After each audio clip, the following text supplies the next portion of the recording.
malaki po yung ulo niya nung nakita ko siya. Tapos yung mata niya, wala siyang talukap. Tapos yung mga balat niya sa ganito po, sa may ulo, lawlaw po. Awa ang naramdaman ng inang si Mary Jane nang una niyang masilayan ang pang-apat niyang anak na si Alexandra. Isinilang ang kanyang anak na may rare genetic disorder na kung tawagin ay Ablepharon macrostomia congenital anomalies syndrome. Si Alexandra walang kakayahang ipikit ang mga mata dahil wala siyang talukap. Ayon sa kanyang inang si Mary Jane, ilang araw pa lamang mula nang ipinanganak si Alexandra, tinaningan na ng doktor ang buhay ng kanyang anak. Na-findings po na medyo mahina po yung baga niya. Diniretso po kami ng doktor namin na may tendency po na hindi po mabuo sa Alexandra. Nooy, tanging dasal lang ang sandata ni Mary Jane para mabuhay si Alexandra. Kung kukunin mo siya, kunin mo na agad, muna siya pera ka. Pero kung bibigay mo sa amin, sana patagalin mo yung buhay niya. Mabilis namang dininig ang kanyang panalangin. At ito na nga ngayon, si Alexandra. Hello po, magandang araw po. Ako po si Alexandra Gibrata, 5 years old. Nakatira po ako sa Cavite, Sampaloc 1. Ang gusto ko po paglaki ko maging doktor. Bibong-bibo na tila walang iniindang sakit. Masigla, punong-puno ng buhay. Pero dahil sa kanyang kondisyon, kailangan itong bantayang mabuti, lalo na ngayon, tila lumalabo ng kanyang paningin. Malabo na talaga yung mata niya. Kasi nilalapit niya na pong ganun sa cellphone yung mata niya. Kaya po minsan iniwasan namin siyang humawak ng lapis. Kasi baka mamaya pag ganun niya, tumama sa mata niya.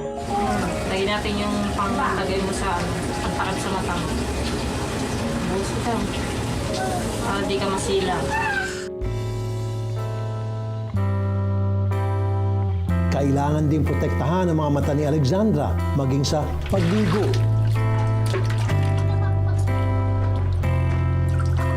At para maiwasan ang matuyo ang balat sa paligid ng kanyang mga mata, may mga gamot na kailangang ipahid para hindi ito magsugat.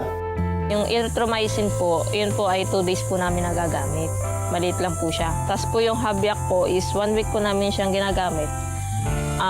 Yun po ay nilalagay namin ng kada 2 hours po. Tapos yung Cetaphil po yung lotion niya, bali ginagamit po namin yung Cetaphil na yun. Pagkatapos niya maligo, tapos nilalagyan din po namin sa gabi para masarap po yung tulog.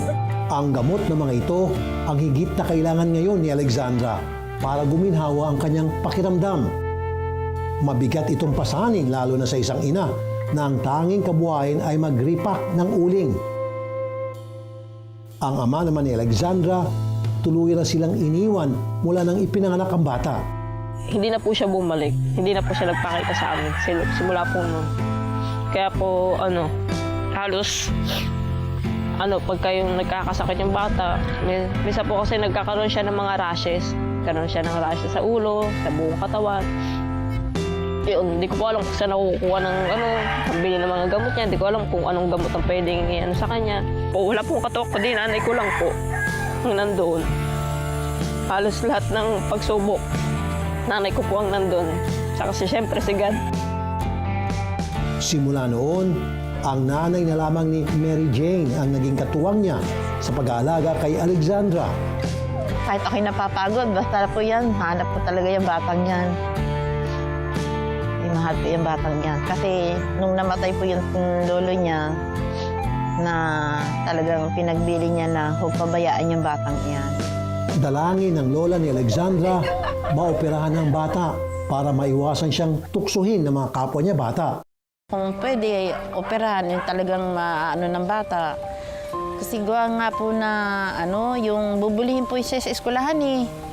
Yan po siyempre po magagalit ako pagka may dito lang po pagka inaano ng mga bata, ako nagagalit eh. Ayoko nang inaano yung aking apo. Ginagawang kawawa kasi gaya na po yung katayuan niya. Siyempre po talagang aanuhin yung bata eh. maawa po ako.